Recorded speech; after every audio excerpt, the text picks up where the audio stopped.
Olá, eu sou a Larissa Guzmão, arquiteta fundadora do Estúdio Curso Arquitetura, e hoje eu estou aqui para contar para você sobre 10 erros para você não cometer na sua reforma. Vamos lá?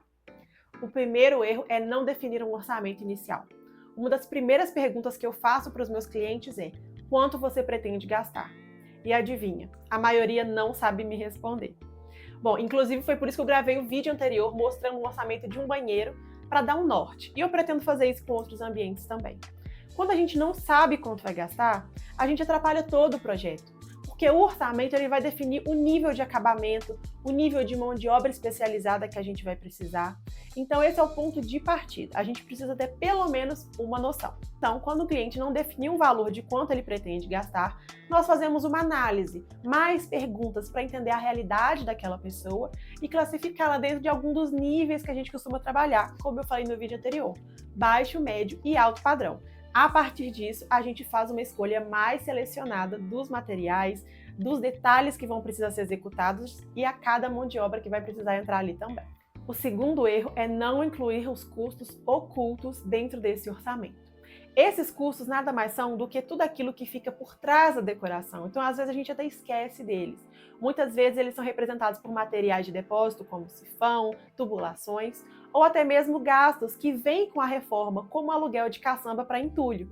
Então todos esses custos, eles também têm que estar somados para no final a gente não ter nenhuma surpresa. O terceiro erro é não ter uma reserva de emergência para a obra. É claro que tendo o orçamento pronto bem detalhado, como eu mencionei, a gente diminui muito a chance de ter algum imprevisto. Mas a gente precisa ter pelo menos um dinheiro ali guardado em caso de surpresas, inclusive para os prestadores de serviço. Muitas vezes pode ser sim por um erro de execução, mas se você tiver contratado bons prestadores, pode ser por coisas que não estão no controle deles. Por exemplo, em edificações antigas, é muito comum achar, por exemplo, tubulações de ferro que estão enferrujadas, e aí você tem que trocar toda uma tubulação. Ou então a gente pode ter problema elétrico e ter que trocar até mesmo toda a rede elétrica de uma casa. Então esse tipo de coisa pode acontecer, não está no nosso controle. O ideal é que às vezes até antes mesmo de começar a obra, também faça uma análise assim, bem detalhada da elétrica, da hidráulica, enfim. E isso tudo a gente só consegue, muitas vezes, quebrando mesmo. O quarto erro é misturar as contas pessoais com as contas da obra. É claro que se você for uma pessoa 100% organizada e manter tudo tabelado, você não vai ter tanto problema. Mas não é o caso da maioria das pessoas. E além disso, como eu disse, obra pode às vezes dar algum imprevisto, algum problema que você tem que resolver rapidamente. Então o ideal é você já deixar planejado antes da obra uma conta ou um cartão de crédito separado para tudo que seja da obra. Então você sabe que tudo que você tiver que resolver ali rapidamente, você já abre naquela conta, paga com aquele cartão e já resolve sem dar nenhum problema. Assim, a gente corre muito menos risco de comprometer a renda da família e a renda da obra, para uma coisa não ir para outro lugar. O quinto erro é não comparar prazo de entrega. Eu digo isso porque quando nós vamos orçar os itens pré-fabricados da obra, que são cerâmicas, metais, revestimentos, ou seja, nós temos exatamente o mesmo produto em várias lojas, nós costumamos pedir pelo menos 3 orçamentos para fazer comparações. A maioria das pessoas vai direto no valor total e na condição de pagamento, e geralmente ela vai querer escolher o mais barato, mas pode vir uma pegadinha aí. No último orçamento que eu fiz, até que eu apresentei no último vídeo, nós tínhamos 3 orçamentos com preços até parecidos, mas que tinham uma diferença ali de até R$1.000. Mas, quando a gente olhava o orçamento mais barato, o prazo de entrega era muito maior.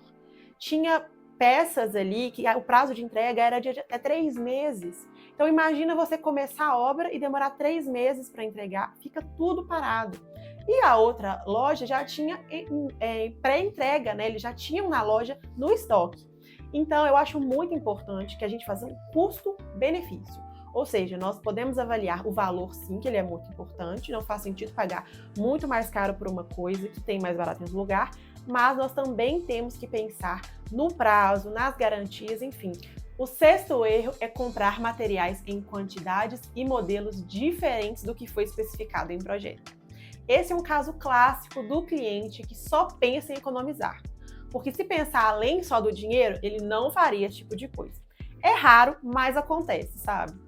Bom, já teve uma vez de cliente ir em alguma loja e ver uma torneira, por exemplo, em promoção e falar, vou comprar. Ou então um vaso sanitário, enfim, diversos tipos de produto e comprar somente porque estava em promoção. Eu acho que esse cliente ele precisa entender, caso já não esteja muito claro, e a gente cansa de falar por aqui, que a escolha de cada coisa do projeto, ela não é somente estética. Ela tem também a questão da funcionalidade e da harmonia com todo o restante ali que também foi especificado. Então, uma mudança que você faz pode comprometer o todo. E tem que pensar também que, além desse comprometimento dessa obra que foi feita para durar 20, 30 anos, e você vai ficar com aquele ambiente desarmonioso por todo esse tempo, além disso, tem que pensar que se você já pagou por um projeto, quando você faz isso, você está jogando mais dinheiro fora. O 7º erro é não escolher os profissionais certos. Não adianta a gente ter um orçamento legal, detalhado, prevendo até assim um parafuso para você não ter imprevisto e você colocar um profissional que vai causar erros que podiam ser evitados. A gente tem que pensar que já foi gasto tanto dinheiro na parte dos orçamentos que não adianta economizar também na parte dos prestadores. Você não precisa contratar o prestador mais caro, mas é bom fazer uma pesquisa não só de preço, mais uma vez, mas também de ter referência sobre essas pessoas que vocês vão estar contratando, né? Então, o pedreiro, eu acho que ele é a parte mais importante, com certeza, da obra. Ele tem que ser uma pessoa que, por exemplo, se ele está trabalhando com médio e alto padrão, ele tem que ter experiência em instalar revestimentos que são mais delicados, que tem às vezes uma junta de dilatação menor, trabalhar com metais, ter mais cuidado ali, até na limpeza mesmo da obra, para não prejudicar os materiais que já foram comprados. E não fazer instalação errada também, que também já aconteceu comigo. Então, o cuidado do profissional ele vai fazer toda a diferença para que você não tenha mais despesa com materiais que você já comprou. E também que se ele tomar mais cuidado na obra, por exemplo, às vezes para procurar um encanamento, ele não furar, enfim. Então, o tipo de profissional, até a personalidade dele, vai fazer muita diferença para você ter menos problemas na sua obra. O 8º erro é não fazer contrato com todos os prestadores de serviço. Esse também é um clássico brasileiro, que eu não sei porque até hoje é tão comum. Conversar com os prestadores, combinar apenas pelo boca a boca. Gente, é claro que a gente conta sempre que a pessoa vai manter a palavra, mas a gente sabe que muitas vezes isso não acontece. Tem muitos prestadores que às vezes aparecem um dia, no outro não aparecem. Se você cobra, às vezes nem dão satisfação. Geralmente esses profissionais são aqueles que cobram por dia e aí acaba atrasando a obra, você tem que pagar mais dias. Além disso, nós temos a questão de instalar material errado, e aí se você tem que gastar esse dinheiro, ele não se responsabiliza por isso, não tem muito o que você fazer, porque você não tem um contrato. Enfim, então são diversos problemas que podem ser evitados se você fizer um contrato com todos os prestadores, tá? Não só pedreiro, mas eletricista, encanador, todos. Ah, e uma dica que é, quando você for contratar um prestador de serviço para fazer a sua obra, sempre faça por empreitada. O que é isso? É você contratar um serviço fechado, ou seja, o valor fechado, as formas de pagamento, as datas já estão definidas e uma previsão de prazo ali. Isso significa que, independentemente se atrasar a obra, se o pedreiro faltar, ou outro prestador faltar, que mesmo assim você vai continuar pagando o mesmo valor. Assim você também evita de fugir do orçamento e aí ele está assumindo a consequência de um eventual problema na obra. O 9º erro é não colocar um prazo realista. E esse erro pode vir das duas partes, tanto do cliente quanto do prestador. Quando vem do cliente, geralmente é assim: eu quero que minha obra fique pronta em 30 dias. Por quê? Porque na cabeça dele é um prazo mais confortável, porque é um prazo que ele consegue tirar férias, ou que ele consegue viajar, ficar fora da casa para não morar na obra, enfim, por vários motivos. Mas muitas vezes o que ele está pedindo, né, os serviços que precisam ser feitos, não ficaria pronto nesse prazo. E quem é profissional, né, a importância justamente de ter um profissional especializado naquilo é a pessoa virar para esse cliente e falar: olha, não é possível. O prazo, né, baseado no que eu já fiz antes, eu imagino 60 dias, 90 dias, enfim. E cabe ao cliente se adaptar ao que esse profissional está falando, porque ele justamente tem conhecimento naquilo. E aí tem que ter essa conversa anteriormente e também definida no contrato. Muitas vezes o que acontece é, quando um cliente pega um prestador que trabalha por diária, então ele não tem o valor fechado, e aí mora o perigo também, é que ele fala: não, consigo fazer em 30 dias sim. Às vezes é porque ele não sabe mesmo, ou às vezes é de má fé. E se for de má fé, o que vai acontecer? Ele vai falar que entrega em 30 dias, a pessoa vai combinar de boca a boca: não, beleza, vai lá. em 30 dias não vai estar pronto, o cliente vai ficar frustrado, às vezes até o prestador vai ficar frustrado também, e a obra vai se estender até um prazo que seria realista, 60, 90 dias, enfim. Então, de qualquer forma, o que a pessoa pensou que seriam 30 dias daquela diária, pode dobrar, triplicar. E aí a gente já foge totalmente da organização econômica financeira que a gente tinha feito. Então é muito importante ter essa organização, ter prazos realistas. Por mais que não seja o ideal, você como cliente pense nisso, considere que o profissional especializado está falando, para você não decepcionar no futuro. E lembre também que a pressa é inimiga da perfeição.